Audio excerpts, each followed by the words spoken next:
मेरा नाम युवराज सिंह मट्टू है। मैं दिल्ली NSUI में प्रदेश सचिव हूँ। पिछले 10 साल में कांग्रेस पार्टी आज सबसे मजबूत स्थिति में है। पिछले 10 साल में कहीं भी कांग्रेस पार्टी इतनी मजबूत स्थिति में नहीं थी जो स्थिति कांग्रेस पार्टी की आज है। और क्योंकि मैं युवा हूँ तो युवाओं की बात आपको बता सकता हूँ कि देश के युवा ने श्री राहुल गांधी जी को अपना आदर्श, अपना नेता माना है। और आने वाले जो लोकसभा चुनाव हैं उसमें इंडिया गठबंधन और कांग्रेस पार्टी सरकार बनाएंगे और निश्चिंत ही राहुल गांधी जी इस देश के अगले प्रधानमंत्री होंगे। भारत जोड़ो यात्रा का बहुत बड़ा प्रभाव इस देश पर रहा है, सिर्फ राजनीतिक रूप से नहीं, सामाजिक रूप से। जो बीजेपी और जो इनकी ताकतें मिली हुई RSS हो गई, चाहे इनके छात्र संगठन हो गए, चाहे कोई भी इनके संगठन थे, उन्होंने देश को बांटा, हिंदू मुस्लिम की लड़ाई करवाई, धर्म के नाम पे, जात के नाम पे लोगों को बांटा। कहीं ना कहीं जो भारत जोड़ो यात्रा हुई उससे हमें ये देखने को मिला कि लोगों में फिर से वो नफ़रत ख़त्म हुई है और प्रेम और सौहार्द बढ़ा है। उसके अलावा अगर आप राजनीतिक पक्ष की बात करेंगे तो कर्नाटक की एक बहुत बड़ी जीत हमें देखने को मिली, तेलंगाना की एक बहुत बड़ी जीत हमें देखने को मिली, हिमाचल की एक बहुत बड़ी जीत हमें देखने को मिली।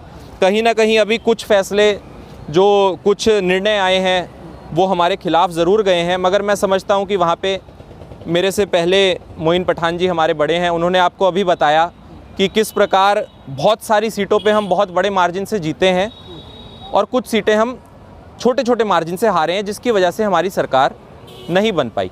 तो कहीं ना कहीं ये जो दिक्कत होती है ना, ये जो गलतियाँ छोटी छोटी, ये प्रबंधन की गलतियाँ होती हैं। इससे हमें ये समझ आता है कि जनता तो हमारे साथ है, मगर कहीं ना कहीं पार्टी से छोटी छोटी चूक हुई है, जिसकी वजह से यहाँ हम सरकार बनाने में असफल रहे हैं।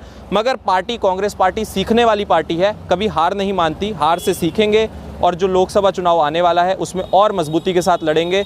और भगवान ने चाहा, ईश्वर ने चाहा, अल्लाह ने चाहा तो आने वाले 2024 में इंडिया गठबंधन की सरकार बनेगी। और मैं समझता हूँ कि भारत देश का जो युवा है वो सूझवान है, उसको समझ आ रहा है कि धर्म के नाम पे कभी मुल्क की तरक्की नहीं हो सकती, तो आने वाले समय में विकास के नाम पे वोट पड़ेंगे। मेरे पिताजी ने टीवी वाले न्यूज़ चैनल देखने बंद कर दिए हैं और आपके सोशल मीडिया वाले न्यूज़ चैनल्स देखने लग गए हैं। तो मैं तो बड़ा खुश हुआ ये बात देख के।